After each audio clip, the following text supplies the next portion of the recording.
નમસ્કાર દર્શક મિત્રો, શિનોર સમાચાર ન્યૂઝમાં હું મેઘા અગ્રવાલ આપનું હાર્દિક સ્વાગત કરું છું. આપ જોઈ રહ્યા છો શિનોર સમાચાર. બોડેલીમાં કિસાન પખવાડિયા કાર્યક્રમ યોજાયો. બેંક ઓફ બરોડાએ ખેડૂતોને યોજનાઓ વિશે માર્ગદર્શન આપ્યું. છોટાઉદેપુર જિલ્લાના બોડેલી ખાતે બેંક ઓફ બરોડા દ્વારા કિસાન પખવાડિયા કાર્યક્રમનું આયોજન કરવામાં આવ્યું હતું. બોડેલીના સ્વામિનારાયણ સત્સંગ હોલ ખાતે યોજાયેલા આ કાર્યક્રમમાં જિલ્લા કલેક્ટર ગાર્ગી જૈન અધ્યક્ષ સ્થાને ઉપસ્થિત રહ્યા હતા. આ કાર્યક્રમનો મુખ્ય ઉદ્દેશ્ય ખેડૂતોને સરકારી યોજનાઓ અને કિસાન ક્રેડિટ કાર્ડ વિશે માર્ગદર્શન આપવાનો હતો. Bank of Baroda Vadodara region દ્વારા આ પહેલ કરવામાં આવી હતી. કાર્યક્રમ દરમિયાન સખી મંડળની બહેનો અને ખેડૂતોને કૃષિ લોન અને ટ્રેક્ટર લોનના ચેક જિલ્લા કલેક્ટરના હસ્તે વિતરિત કરવામાં આવ્યા હતા. આનાથી તેમને આર્થિક સહાય મળી રહેશે. ખેડૂતોને વધુ સારી રીતે માહિતી મળી રહે તે હેતુથી કાર્યક્રમના અંતે એક નાટક દ્વારા પણ વિવિધ યોજનાઓ અને કૃષિ સંબંધિત જાણકારી આપવામાં આવી હતી.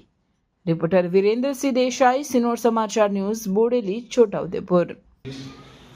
આ કિસાન પખવાડાનો જે મુખ્ય હેતુ છે એ બેંક ઓફ બરોડા તરફથી ખેડૂત ભાઈઓ અને બહેનોને જે વિભિન્ન સુવિધાઓ આપવામાં આવી રહી છે, જેમ કે કિસાન ક્રેડિટ કાર્ડ, પાક ધિરાણ, પશુપાલન ધિરાણ, કૃષિ યાંત્રીકરણ માટે ધિરાણ, વેરહાઉસ અને ડ્રીપ ઇરિગેશન જે સુવિધાઓ છે એનાથી જોડાયેલી જે ફાઇનાન્સની સુવિધાઓ છે, ધિરાણની સુવિધાઓ છે, એ આ જે મેળો છે, પખવાડા છે, એનો મુખ્ય હેતુ છે.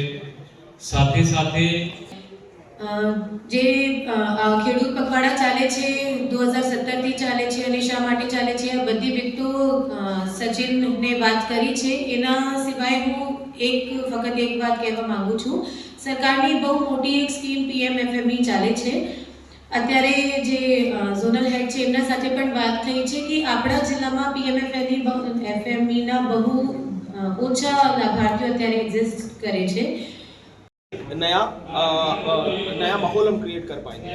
ये प्रयास बैंक को करते करते लगभग 7 साल हो चुके हैं.